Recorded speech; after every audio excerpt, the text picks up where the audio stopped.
Olá, alunos! Hoje, aula 4, seguindo o nosso curso de Química Analítica, ainda conversando sobre preparo de amostra, cuidados de laboratório, né?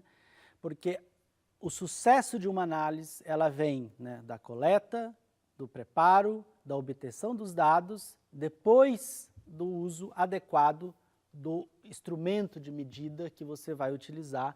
Por isso nós seguimos essa ordem, né, de entender o preparo, a amostragem da amostra.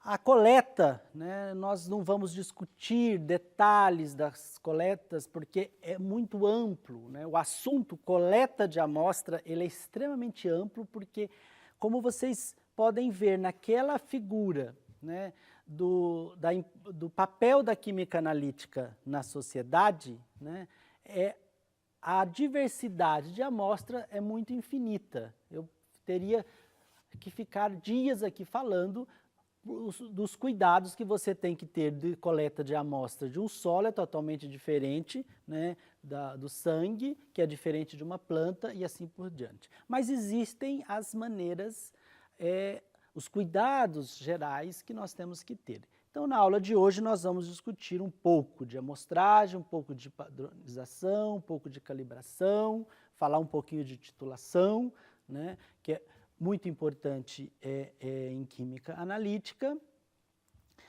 Então, a amostragem, né? A amostragem é uma das operações mais importantes em química analítica, porque se você não faz uma amostragem correta, você não tem a representação adequada, né, do que é a realidade. Se você vai analisar solo, né, pH de solo, né, se você vai lá e coleta em um único local, e aquele local pode não ser o representativo, né? Bom, então você tem que ter um espaço amplo de amostra, né? Coletar em várias regiões da área que você quer saber, né, o valor de pH. Você tem que estabelecer profundidades diferentes, né? Então, para que você tenha, né, numa área, pega uma parte argilosa, pega uma parte arenosa e assim por diante, né? Para que isso represente quimicamente aquela área que depois, com certeza, será aplicada uma correção do valor de pH para uma melhor produção. Esse tipo, né, correção de solo, é muito utilizado na agricultura, né, no nosso país, um país agrícola, né, em qualquer laboratório, né, de prestação de serviço, você tem que fazer a correção, né, de solo, do valor de pH de solo, então você tem que ter uma representação adequada. Bom, então, você tem, né, como eu disse, né, de subdividir essa amostra, né, para que você tenha essa representação. E de todas as 3 etapas, né, ela requer, né, uma estatística simples, mas requer, né? Então, bom, outro cuidado que você tem que ter é o quê, né? A padronização e a calibração do instrumento de medidas que você vai fazer. No caso, que nós estamos falando, um caso extremamente simples, nós estamos falando o quê? Né? De determinação de valor de pH. Eu tenho que fazer essa calibração, né, que determina a relação entre a resposta analítica e a concentração do meu analito. Mas nós temos que ter, né, existe 2 processos de calibração. Um é a calibração do equipamento, que eu tenho que ter, né, esse equipamento fornecendo o dado real. E outro é a calibração que nós muitas vezes utilizamos, que é a calibração química, de você ter uma resposta dessa calibração em função do quê? De componentes oriundos do que nós chamamos de padrão. a determinação do valor de pH não requer essa curva de calibração, né? Mas se você vai determinar a concentração de uma droga, né, na linha de produção, você precisa de ter o quê? Uma curva, né, uma calibração, uma curva analítica desse fármaco que está sendo produzido, mas o padrão primário que você tem. Então, que nós determinamos o quê? Os padrões químicos. O único padrão químico no pH que nós utilizamos são as soluções conhecidas, soluções que determinam o pH exato que você vai lá aferir, né? Ele tem um valor conhecido, vamos supor, um valor 8, você vai lá e vê se o equipamento está fornecendo o valor 8. Se ele está fornecendo o valor 8 ou muito próximo desse 8, quer dizer que quando você for determinar o valor de pH da sua amostra real, daquele conjunto de solo que você coletou, você vai ter sucesso, né? Então, quase todos os métodos requerem algum tipo de calibração, né, com padrões químicos. Podem ser, né, o simples aferição do valor de pH, como eu mencionei, ou uma série de medidas, como uma curva analítica, né, de um cromatógrafo, que nós vamos discutir, né, a cromatografia ainda em aulas futuras, né. Os métodos gravimétricos e alguns métodos columétricos, né, estão entre os poucos métodos absolutos que não dependem de calibração. Isso nós vamos discutir, né, na aula de gravimetria, onde vocês vão ver, né, como ocorre uma determinação gravimétrica, e porque simplesmente ela baseia-se na relação entre massa e a estequiometria molar que nós iniciamos a discussão na aula anterior, quando eu apresentei, né, a importância de ter a relação molar e não a relação em gramas. Bom, então nós temos, né, sempre a comparação com padrões, né? Como eu disse, ela pode ser uma comparação direta, né, ou uma comparação mais ampla. A técnica de comparação direta, né, e é essa que nós vamos lá, como eu disse, no pH. Você vai lá, mede um valor, compara com outro. E a mais ampla, onde você tem uma curva analítica e depois você vai correlacionar um com o outro. Bom, na comparação direta, né, são procedimentos analíticos que compara uma propriedade do analito ou do produto com uma reação com o analito, né? Essa propriedade, né, se iguala quando você tem, né, padrão e sua amostra desconhecida, e você vai ter, então, esse valor determinado, como eu mencionei, do valor de pH. Você sabe que o equipamento está determinando corretamente, que eu fui lá e conferi, eu venho e faço uma comparação com um valor uma amostra desconhecida, e ele vai me fornecer um valor, né, que nós chamamos de comparação direta. Além do pH, nós temos os calorímetros, né, onde, de acordo com o resultado de uma reação química do analito, era comparada com aquela produzida pela reação dos padrões, né. Se a concentração desse padrão varia muito, nós temos o quê? Né? Nós significamos o quê? Que ela está muito diluída em relação à primeira, e assim por diante, né? Bom, a concentração desse analito, né, se ela está muito colorida, quer dizer que ela precisa de ser o quê? Precisa de uma diluição, né, e consequentemente, você tem que pegar aquela tua amostra e diluir para ela ficar, né, dentro de um valor intermediário que aquele equipamento fornece a você. Bom, né, muito utilizado em química são as titulações, né? O que é uma titulação, né? Uma titulação é quando você tem, né, um analito que vai reagir, né, com a tua amostra, né, e ele vai produzir uma reação estequiométrica. Essa reação, né, vai chegar a um ponto em que o seu analito vai ser consumido, né, e vai mudar a cor dessa solução, né? Para isso, né, que nós utilizamos os chamados indicadores químicos, que ele vai avisar, né, você vai utilizar esse indicador químico adequado para a reação que você quer ver, né, e você vai assim conseguir saber pela quantidade que você usou, né, para titular a sua solução, aonde você vai depois comparar a estequiometria e saber o quanto você tem.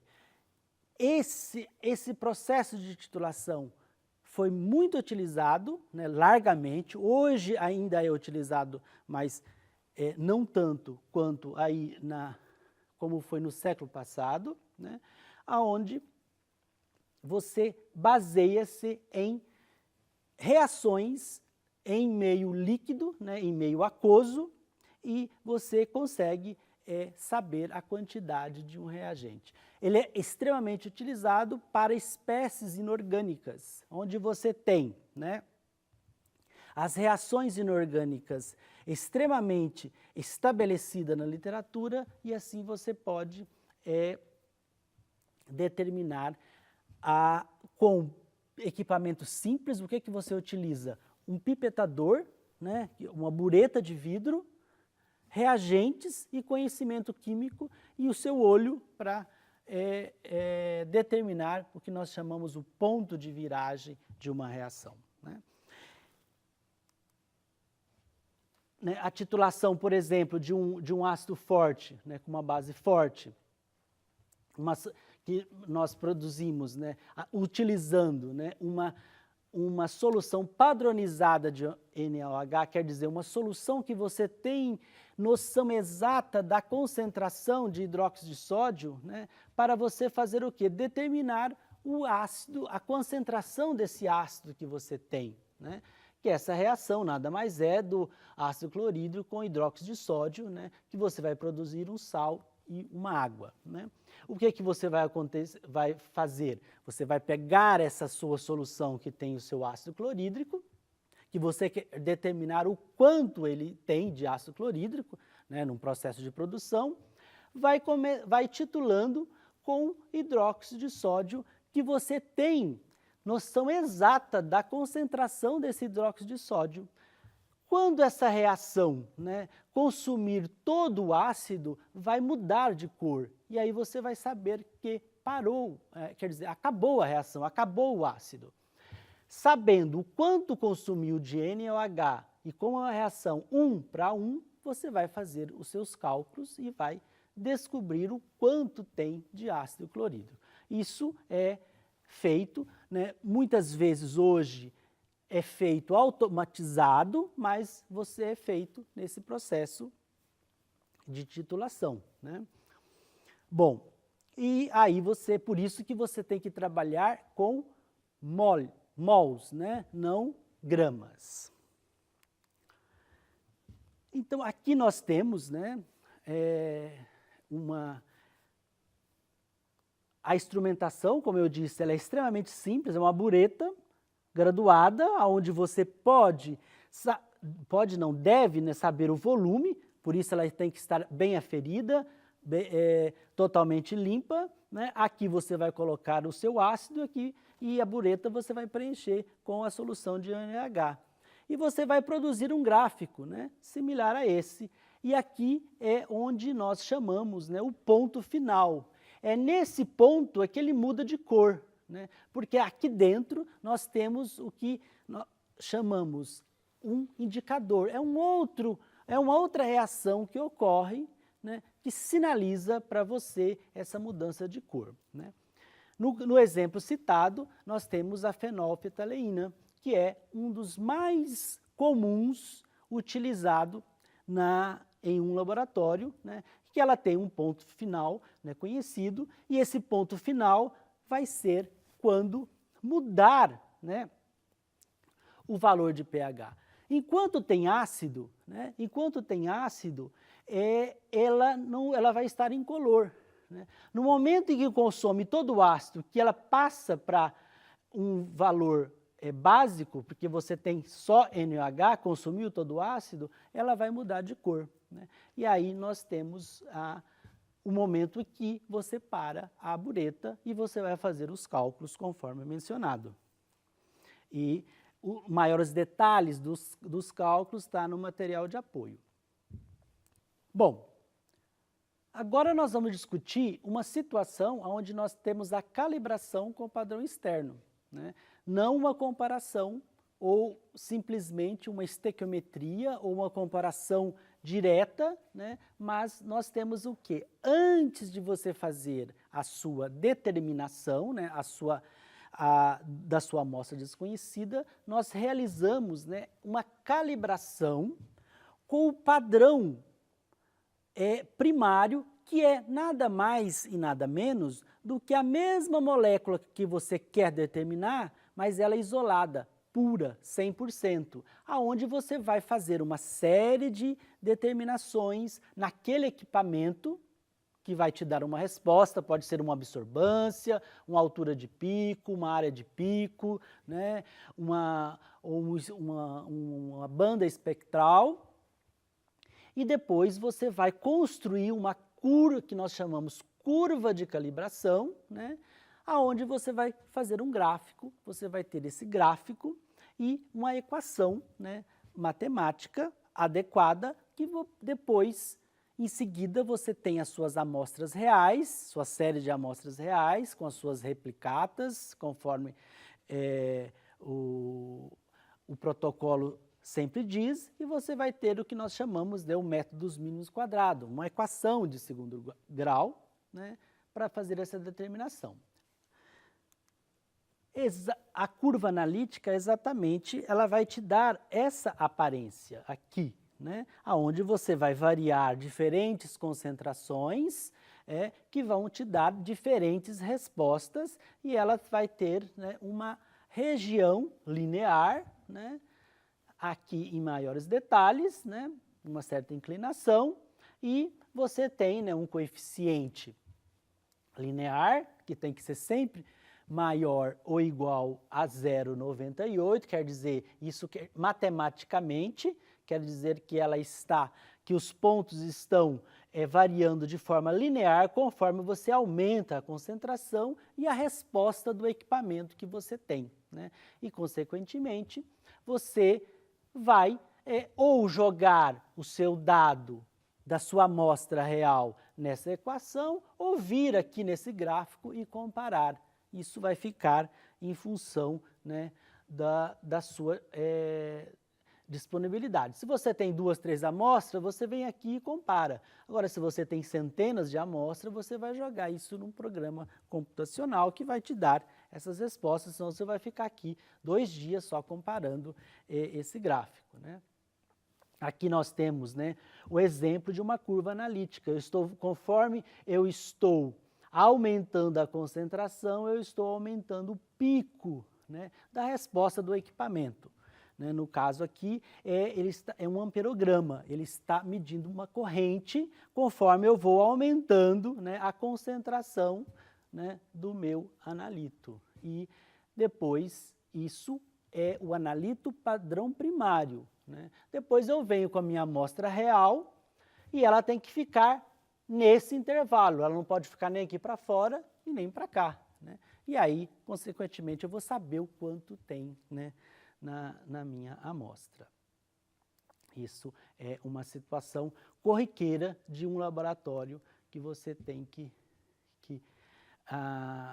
no dia a dia, né?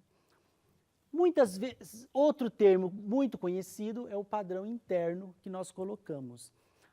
No meio da análise, nós colocamos uma molécula muito parecida, mas que não é a minha molécula, para fazer o quê? Né? Que a gente, às vezes, até fala, contamina a sua amostra de uma maneira benéfica, para você fazer as pequenas correções, né? Cada medida que você faz tem os seus erros, mas se você tem o erro afetando, né, tanto a sua amostra como o seu padrão, você pode minimizar esse erro e assim você depois descontar esse erro e então você tem o padrão interno e você divide um pelo outro e você minimiza esse erro e você, então, ganha em produtividade.